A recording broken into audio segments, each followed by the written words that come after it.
a puissance dans le nom de Jésus.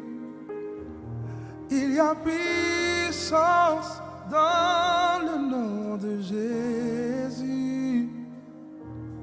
Il y a puissance dans le nom de Jésus.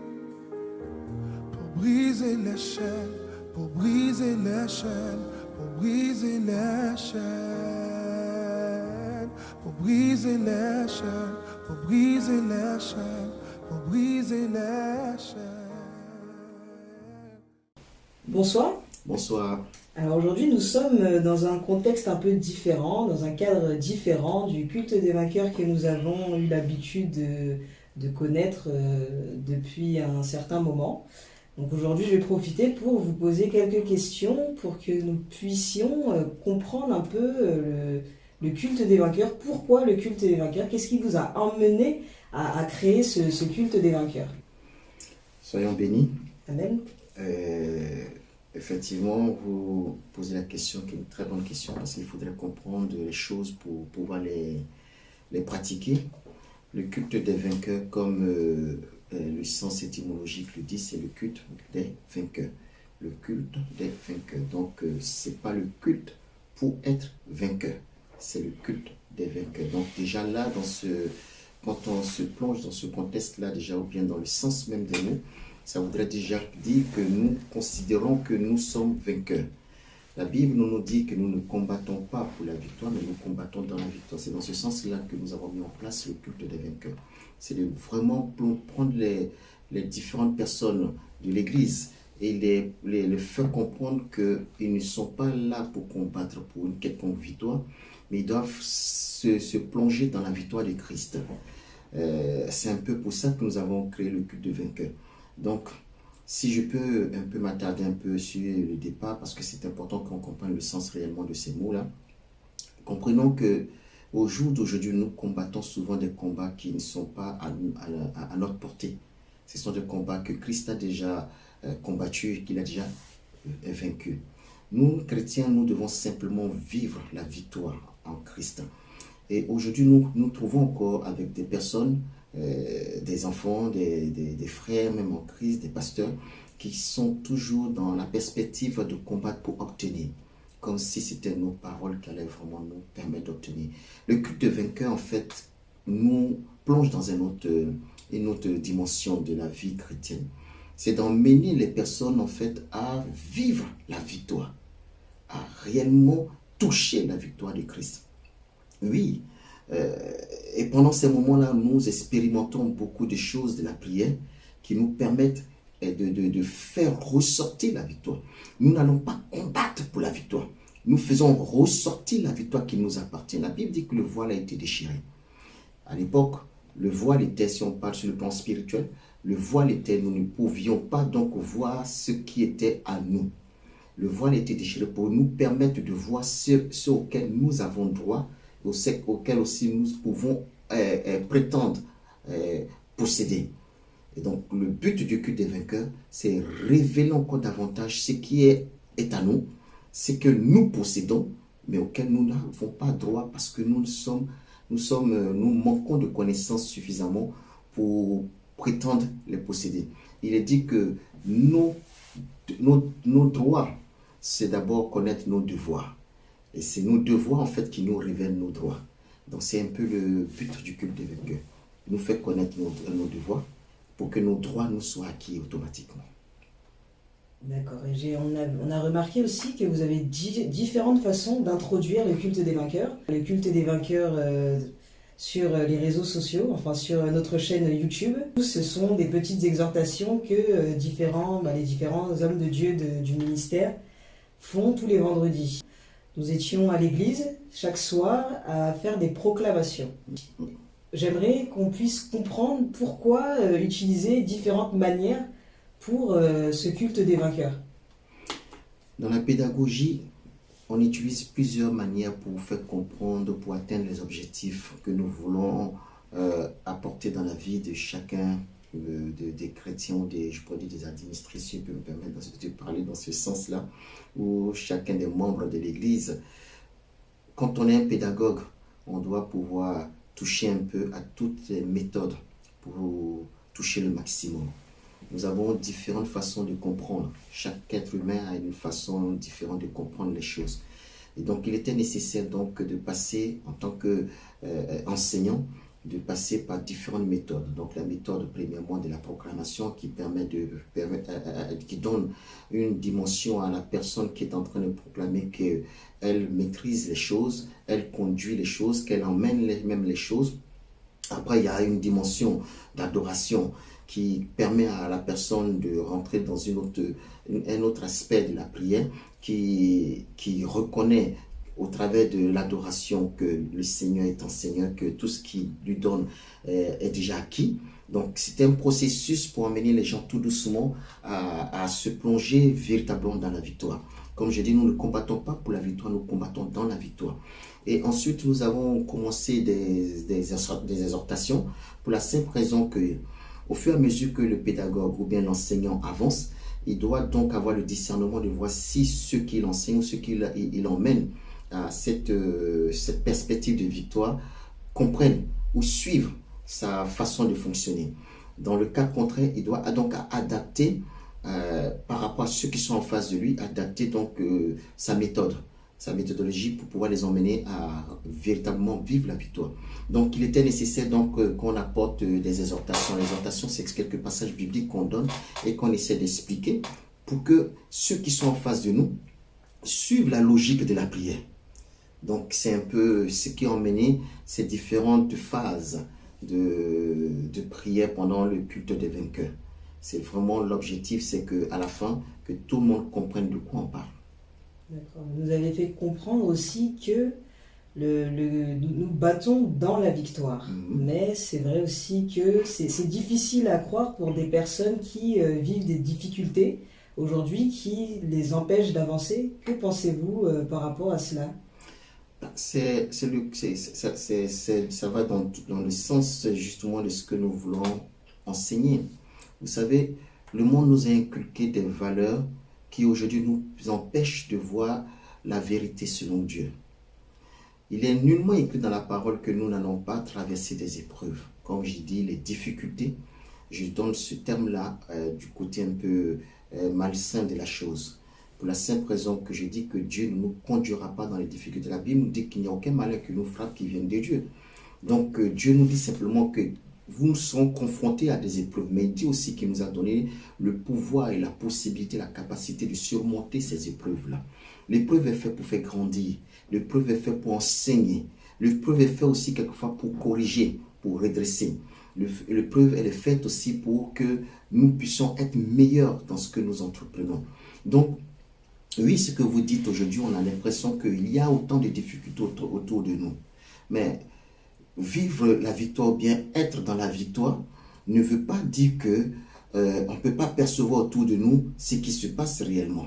Mais seulement à ton niveau, à notre niveau, à nous, il y a donc une exception que je crois des divines qui s'opèrent à notre niveau. La Bible dit que le désert que nous occupons sera florissant de gloire. Il dit bien le désert. Le désert, c'est le symbole donc des épreuves. Je ne vais pas utiliser le terme difficulté, mais puisque vous utilisez le terme difficulté, je préfère prendre ça, des difficultés que nous traversons.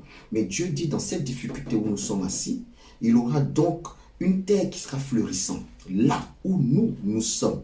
Donc, le sens même du culte des vainqueurs, c'est de montrer au peuple que oui, les choses sont autour de toi. Les choses se bousculent autour de nous, nous oppressent, nous présentent une réalité que nous vivons. Mais de cette réalité, il y a une vérité qui est que nous avons un Dieu qui doit garantir et qui garantit notre bien-être, l'aisance de notre vie. Et comme on dit souvent, il garantit notre sûreté, même dans le lieu où nous nous trouvons. Et le culte de vainqueur, c'est un peu cela. Le terme vivre, nous ne combattons pas pour la victoire, mais nous combattons dans la victoire, c'est cela. La Bible dit que nous sommes dans le monde, mais nous n'appartenons pas au monde. Donc il y a une réalité physique, qui est ce qu'on appelle la réalité naturelle, et il y a une réalité spirituelle dans laquelle nous conduisons le peuple de Dieu à savoir que, quel que soit ce que nous traversons, Si nous sommes réellement en Christ, la victoire que Christ a obtenue, nous devons la vivre aussi sur terre. Donc c'est un peu, je comprends bien la question, mais les différentes façons que nous emmenons les gens à vivre la victoire, c'est justement pour leur faire comprendre que oui, autour de nous, en parlant des proclamations, les proclamations sont aussi là pour briser certaines choses qui sont autour de nous, qui nous empêchent, non pas de vivre la victoire, nous empêchent de voir la victoire. Tout ce que l'ennemi fait, c'est pour nous aveugler. Tout ce que l'ennemi fait, c'est pour nous détourner de la vérité. Alors, les proclamations sont là pour justement dénouer cette partie. Les adorations sont là pour salmodier Dieu, glorifier Dieu, et Dieu donc de s'investir pleinement en nous. Et ensuite, les enseignements sont là pour faire asseoir ce que nous avons acquis dans le Seigneur, les faire asseoir en nous pour ne pas que nous retombions dans nos travers et donc se dire que les choses ne fonctionnent pas. Donc effectivement, les difficultés sont là. Mais au-delà de ces difficultés, nous avons l'œil spirituel pour voir que même la terre, le désert, même les difficultés, même là où il n'y a pas d'eau qui coule, si nous regardons avec le Seigneur, il y a toujours quelque chose que Dieu est capable de faire là où nous sommes. Vous nous avez parlé aussi plusieurs fois d'ennemis. Qui sont les ennemis du chrétien? Les ennemis, je pourrais dire les premiers ennemis du chrétien, c'est lui-même. L'ignorance, la Bible dit que c'est par manque d'ignorance que mon peuple périt. Donc, c'est l'ignorance. Mais l'ignorance de quoi? Est-ce l'ignorance de la lecture de la parole? Ou quoi? De quoi il s'agit réellement? Comme je dis, le premier ennemi de l'homme, c'est lui-même. L'ignorance de qui il est, premièrement. Se connaître. Nous sommes des entités biospirituelles. Mais à 99%, nous utilisons simplement le côté biologique. Côté spirituel, nous n'utilisons pas. La Bible dit que l'homme ne vivra pas simplement de pain, mais de toute parole qui vient de la bouche de Dieu. Donc, il y a ce côté spirituel que nous devons aussi explorer. Vous savez, la science nous définit le cerveau humain comme étant exploité simplement à 10% de ses capacités. Et à 10%, regardez tout ce que nous faisons sur la terre. Alors, si nous arrivons aujourd'hui à ne serait-ce que évoluer spirituellement et atteindre un niveau plus élevé encore et amener notre cerveau à comprendre les choses spirituelles, ne serait-ce qu'à 5%, imaginez ce que nous pourrions faire. Donc, ce côté biologique-là n'utilise que 10%. Il reste combien? Il nous reste 90% à explorer. Et c'est pour ça que la Bible nous dit que vous ne vivrez pas simplement de pain, mais de toute parole. C'est-à-dire, vous ne vivrez pas simplement de ce qui est charnel, mais aussi des choses spirituelles. Et c'est là, il est dit que tout ce qui est physique est d'abord né spirituellement. Mais nous voyons que ce qui est physique, nous ne voulons pas accorder à Dieu sa place spirituelle dans notre vie. Et donc, oui, la question est bien posée. Je ne sais pas si j'ai répondu à la question. Si, vous avez très bien répondu à la question. Alors, j'aimerais aussi que vous développez plus sur ce côté spirituel. Parlez-nous un peu de ces choses spirituelles que justement nous ne voyons pas. Vous savez, nous sommes dans un monde aujourd'hui très matérialiste. Et ce monde qui est matérialiste nous permet simplement de voir ce que, je pourrais dire physiquement, nous observons. Je dis tout simplement aujourd'hui aux enfants de Dieu, ceux qui ont donné leur vie au Seigneur, que vous voyez, ce livre que nous possédons, qui est la Bible, ce livre-là est là aujourd'hui, nous le voyons physiquement, mais avant qu'il ne soit physique, il était d'abord spirituel. Je prends un peu aujourd'hui les différents éléments que nous utilisons, même le stylo que vous avez devant vous. Mais pour que ce stylo aujourd'hui, vous puissiez l'utiliser pour écrire, il a fallu que quelqu'un y pense. C'est d'abord né dans son esprit. Quand nous parlons des choses spirituelles, ce sont les choses que l'on ne voit pas, mais qui naissent dans notre esprit et qui permettent au physique donc de pouvoir se développer.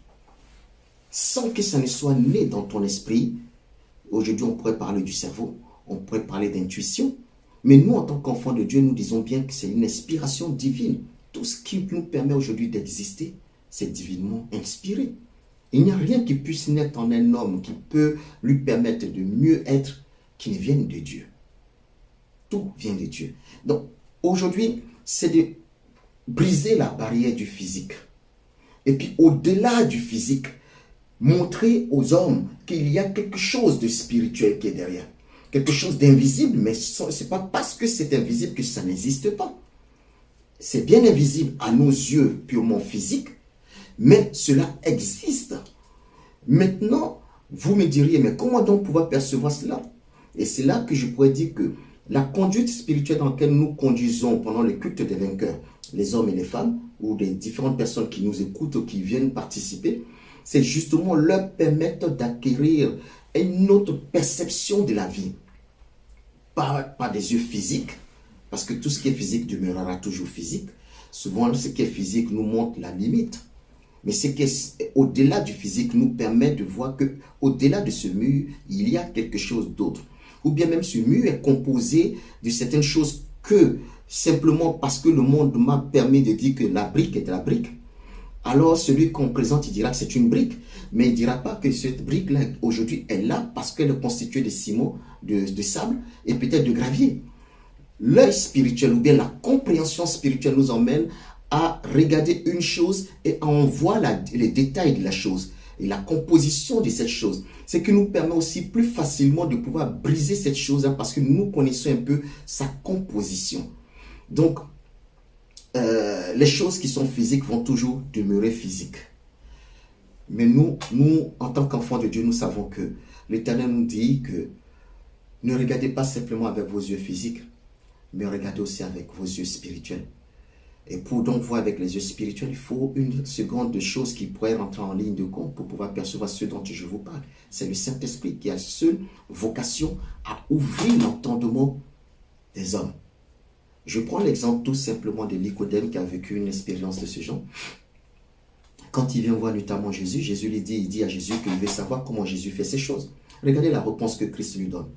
Il dit, tu vois, si tu veux accéder au royaume des cieux, il faille que tu naisses de nouveau, d'eau et d'esprit, sois renouvelé de l'intelligence. Ça veut dire tout simplement, ta façon de percevoir la vie ne peut pas te permettre de voir qu'au-delà de ce que tu vois physiquement, il y a autre chose. Donc, il faut que tu sois renouvelé. Donc, c'est l'acceptation qui peut exister des choses invisibles à nos yeux. Et à partir de cet instant, ta perception de la vie change parce que là, tu donnes à ta vie une autre façon de pouvoir peut-être voir les choses. Et dans ce cas, tu feras des expériences parce que tu t'ouvres l'esprit. Et tu n'es plus bloqué par ces ouées qu'on se met et puis qu'on avance comme des chevaux tout droit devant nous. Mais cette fois-ci, on élargit notre vision qui peut avoir autre chose que ce que nous connaissons. Et c'est ça, le culte des vainqueurs. Permettre aux gens de voir autre chose que ce qu'ils ont l'habitude de vivre. D'accord.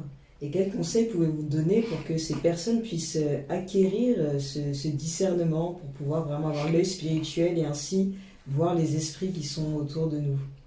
La première chose, ce n'est pas de voir les esprits qui sont autour de nous. La première chose, c'est d'abord, premièrement, d'avoir soif de connaître la vérité. Si nous n'avons pas soif de connaître la vérité, si simplement l'objectif que nous avons, c'est voir les esprits, nous trompons parce que nous n'avons pas réellement besoin d'avoir des yeux spirituels pour voir les esprits. Notre vie simplement suffit à savoir qu'il y a des choses qui ne vont pas dans notre existence. Les esprits n'ont pas besoin de se faire voir pour manifester leur présence. Si tu connais la parole et que tu vois que la parole te dit simplement qu'avant que tu ne sois conçu dans le sein de ta mère, moi, l'Éternel, je savais le plan que j'avais formulé sur ta vie. C'était un plan de bonheur et de joie. Donc, à partir de là, quand tu vois que les choses ne vont pas dans le sens du bonheur et de la joie, tu te dis que donc c'est peut-être hors de la parole de Dieu. À partir de là, ce n'est que les esprits qui peuvent t'emmener hors de la parole de Dieu. Bien sûr, comme il dirait qu'il y a le péché, mais le péché est orchestré par quoi? Par les esprits. Je veux qu'on reste dans un contexte clair parce qu'il y a beaucoup qui sont... La Bible nous dit que vos pensées vous procurent beaucoup de choses, mais de tout ça, il faille que nous veillions à ce que ce soit la parole de Dieu qui s'accomplisse. Ce que je suis en train de dire ici, je ne parle pas du péché que l'homme pourrait commettre. Je dirais aussi que le péché que l'homme peut commettre est toujours orchestré derrière par des entités qui ne veulent pas notre bien-être. Maintenant, le fait que les choses spirituelles peuvent nous permettre de vivre. La question, c'était ça, si je ne me trompe pas. Parce que, comment, voilà. Donc, vivre les choses spirituelles autrement, ou permettre de voir les choses spirituelles, c'est d'abord avoir soif de connaissance. Plus nous avons soif de connaissance, Et je disais tout à l'heure, connaissance de quoi? Ce n'est pas connaissance de la Bible. Attention, comprenons les choses. Tu peux prendre connaissance d'un livre, le livre ça, et ne jamais réellement être en connexion avec l'esprit parce que tout simplement, ton objectif premier n'est pas le bon. L'esprit que tu nourris n'est pas le bon.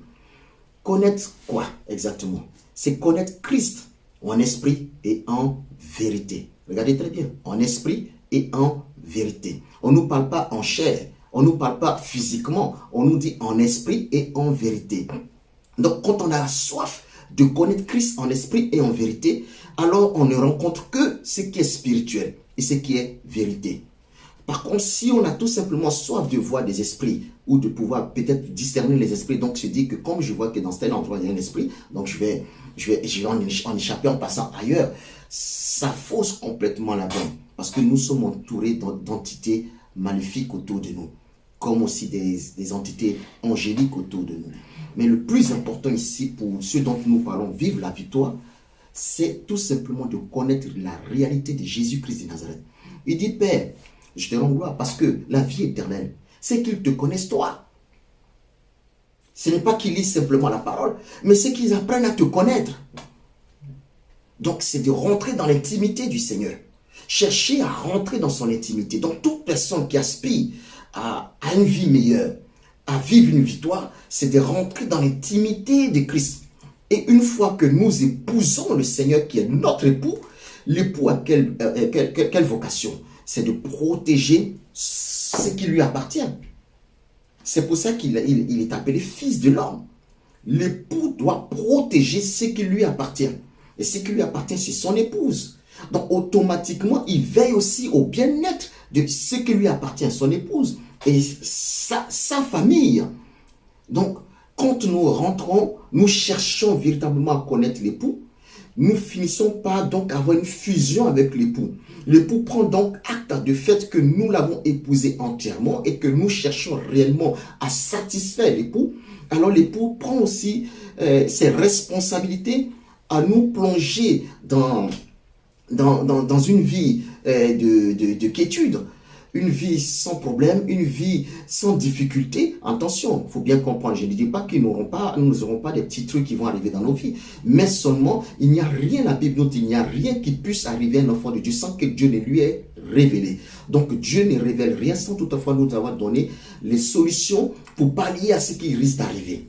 D'accord? Donc, à partir de cet instant, un enfant de Dieu qui cherche, qui aspire à connaître Dieu, qui a soif du Seigneur, Dieu lui révèle les choses. Automatiquement, il vivra que de la victoire parce que les choses n'arriveront pas sans qu'il ne le sache. Vous comprenez? Donc, c'est un peu ça, la vie avec le Seigneur. C'est un peu ça, je pourrais dire, chercher à vivre la victoire du Seigneur. C'est d'abord, premièrement, avoir soif de vérité du Christ. Et donc, soif de vérité, c'est chercher à faire toutes choses en esprit et en vérité. À partir de cela, la victoire nous est acquise automatiquement.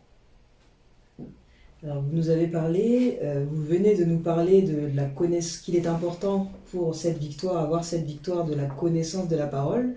On a parlé des proclamations, on a parlé aussi des exhortations qui rentrent aussi dans le cadre de la connaissance de la parole.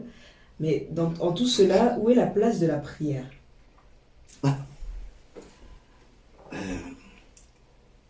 Bon, comment pourrais-je vous dire ça?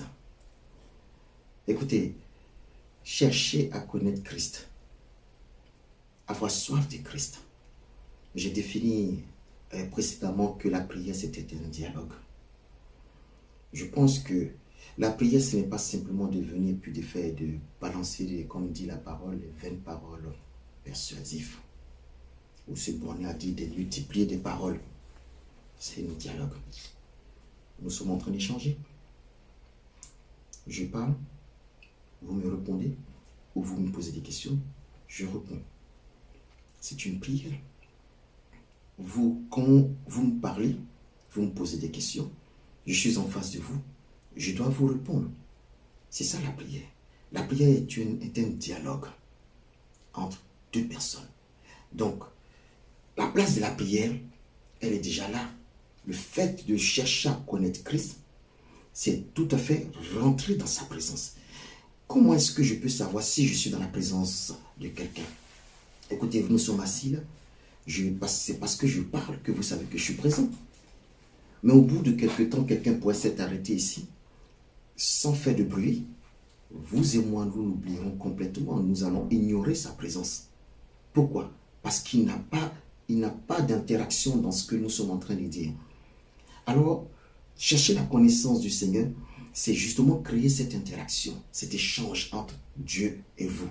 La connaissance, ce n'est pas simplement biblique. Je vous ai dit qu'on ne peut pas simplement se baser sur ce qui est la lettre et puis ignorer l'esprit de la lettre. Mais l'esprit de la lettre, qui doit nous la révéler? C'est l'esprit de Dieu. Donc, pour que l'esprit de Dieu nous révèle l'esprit de la lettre, il faille qu'il y ait un échange. Donc, vous êtes déjà dans le contexte de la prière. Par la recherche de Dieu, vous rentrez dans le contexte de la prière. Après, la prière a plusieurs formes. Cette prière qu'on s'arrête, on peut, les prières de combat, les prières de ceci, mais sachez très bien que la prière a différentes formes. Le plus important, c'est, au travers de toutes ces formes, de chercher toujours à avoir une réponse.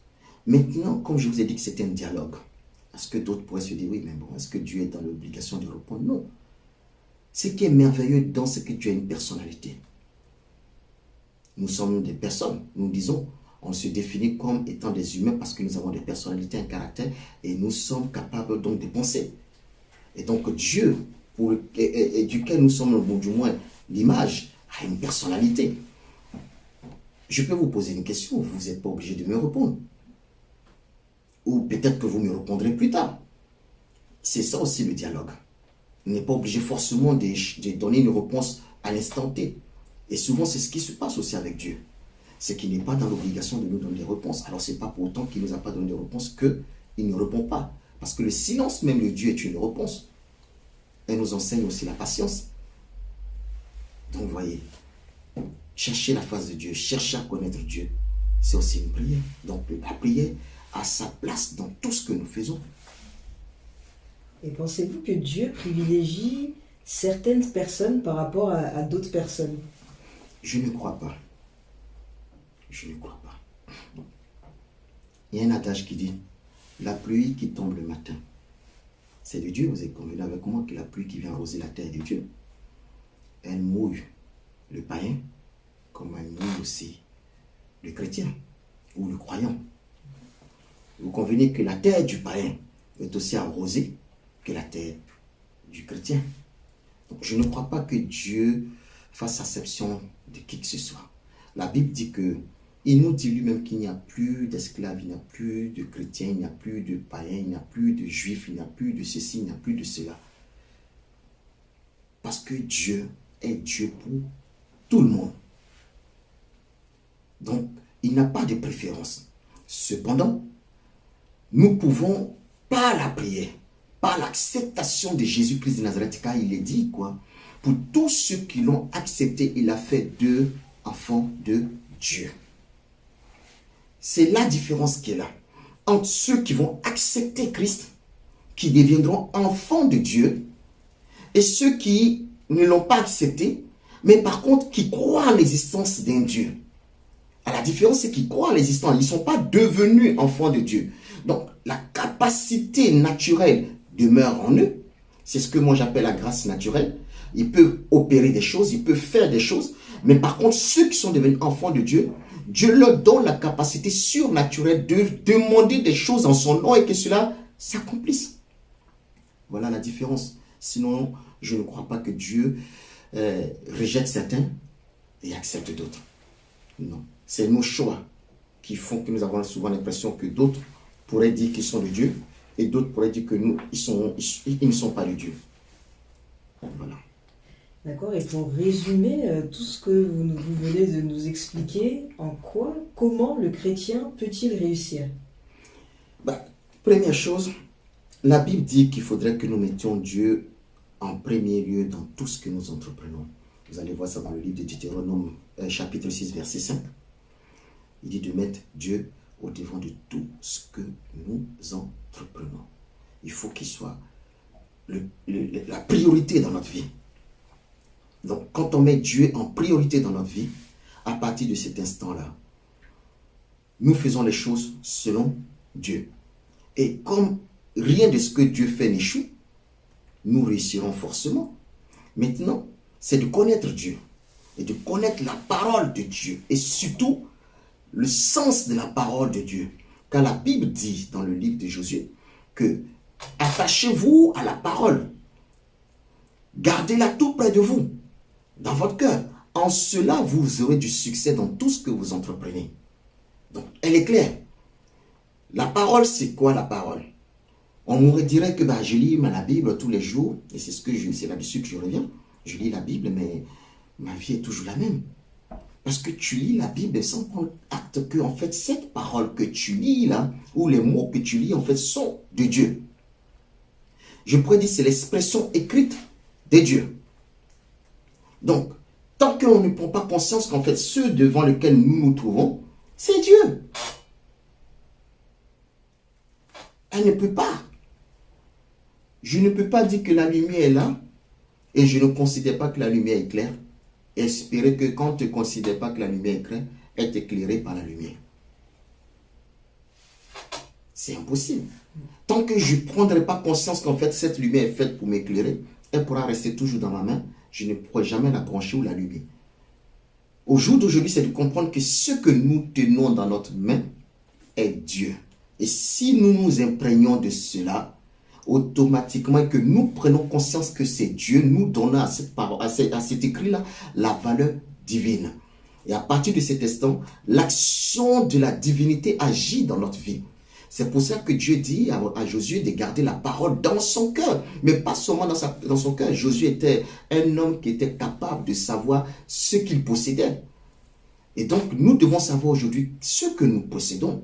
La parole que nous avons, c'est de nous en imprégner, de vivre la parole, de manger la parole, de respirer la parole et finalement de laisser la parole s'exprimer au travers de nous. C'est en cela que nous aurons du succès dans nos entreprises, nous dit la parole. C'est encore, on revient toujours au même truc, la parole, qui nous dit que nous aurons du succès. La parole est qui? La parole était avec Dieu, la parole s'est faite chair, elle est venue parmi ses frères, ils ne l'ont pas reconnue. Aujourd'hui, la parole s'est faite Dieu, elle est venue parmi ses frères, elle est remontée, mais elle nous a donné encore la parole au travers du Saint-Esprit et du livre. Et nous ne reconnaissons toujours pas que le livre que nous possédons, c'est Dieu sous la forme écrite. Et donc, il est important que on comprenne cela et je pense que c'est les deux choses principales ou bien principaux, je ne sais pas comment vous direz ça, à vous de choisir, qui nous permettront d'exceller en tout et d'avoir du succès partout. Premièrement, que Dieu soit la priorité dans notre vie. Deuxièmement, connaître Jésus et que Jésus demeure dans nos cœurs au travers de sa parole. Et après le reste, c'est le Saint-Esprit, la Shekinah, la main agissante de Dieu qui accomplira les choses dans nos vies. Parce que plus nous nous attachons à ces deux premières choses, vous allez vous rendre compte que nous fuyons le péché. Et comme l'ennemi de Dieu, c'est le péché, la Bible nous dit que c'est le péché qui nous cache la face de Dieu. Donc, plus nous fuyons le péché, plus nous avons la capacité de voir Dieu. Et plus nous voyons Dieu, plus nous nous rapprochons de son trône. Et plus nous nous rapprochons de son trône, plus le succès, il dit, voici donc, il dit, pour tous ceux qui auront cru, voici ceux qui accompagneront ceux qui auront cru. Le succès, les miracles, les prodiges et tout le reste. Donc, c'est tellement simple à dire comme ça. Dieu est la primaire dans notre vie, la connaissance de Dieu. Et vous allez vous rendre compte que vous n'avez même plus besoin de prier pour chasser les péchés, pour briser les péchés, pour briser quelconque défaut de votre vie. Si vous faites ces deux premières choses, vous vous rapprochez de Dieu. Et plus vous vous rapprochez de Dieu, plus la présence de Dieu vous sanctifie. Plus le péché, vous en avez horreur. Et plus vous en avez horreur du péché, plus le Seigneur va se présenter à vous, comme avec ses disciples. À force d'être tout en communion avec le Seigneur, à force de toujours écouter la parole, à force de désirer la parole, à force d'avoir soif que Christ leur enseigne, un moment est arrivé, il fallait que Christ leur montre, se transfigure devant eux pour leur montrer qui il est. Et donc c'est ça que nous pouvons atteindre encore aujourd'hui. Merci beaucoup de nous avoir éclairé sur ce point qui est qu'est-ce que être un vainqueur, qu'est-ce que le culte des vainqueurs. Donc voilà, pour terminer, je pourrais dire un dernier mot dans le livre de Josué 1, du verset 7 au verset 8. Il est dit, sois fort et très courageux. Efforce-toi d'obéir à toute la loi que mon serviteur Moïse t'a donnée. Ne t'éloigne jamais de cette loi. Alors tu réussiras dans tout ce que tu feras. Répète sans cesse les enseignements du livre de la loi. Rédis-le dans ton cœur, jour et nuit, ainsi tu t'efforceras d'obéir à tout ce qui est écrit. De cette façon, tu mèneras tes projets avec succès et ils réussiront. Josué 1, verset 7 à 8. Et ça, c'est la version parole de vie. J'exhorte donc que chacun d'entre nous à lire ce passage-là et à voir qu'il nous dit dans les premiers trucs, sois fort et très courageux et efforçons-nous. Nous avons nous-mêmes aussi à faire des efforts pour aller vers le Seigneur. Donc que Dieu nous bénisse. Amen. Il y a puissance dans le nom de Jésus. Il y a puissance dans le nom de Jésus. Il y a puissance dans le nom de Jésus. Briser les chaînes, Briser les chaînes, briser les chaînes, briser les chaînes. pour briser les chaînes, yeah. Briser les chaînes, briser les chaînes.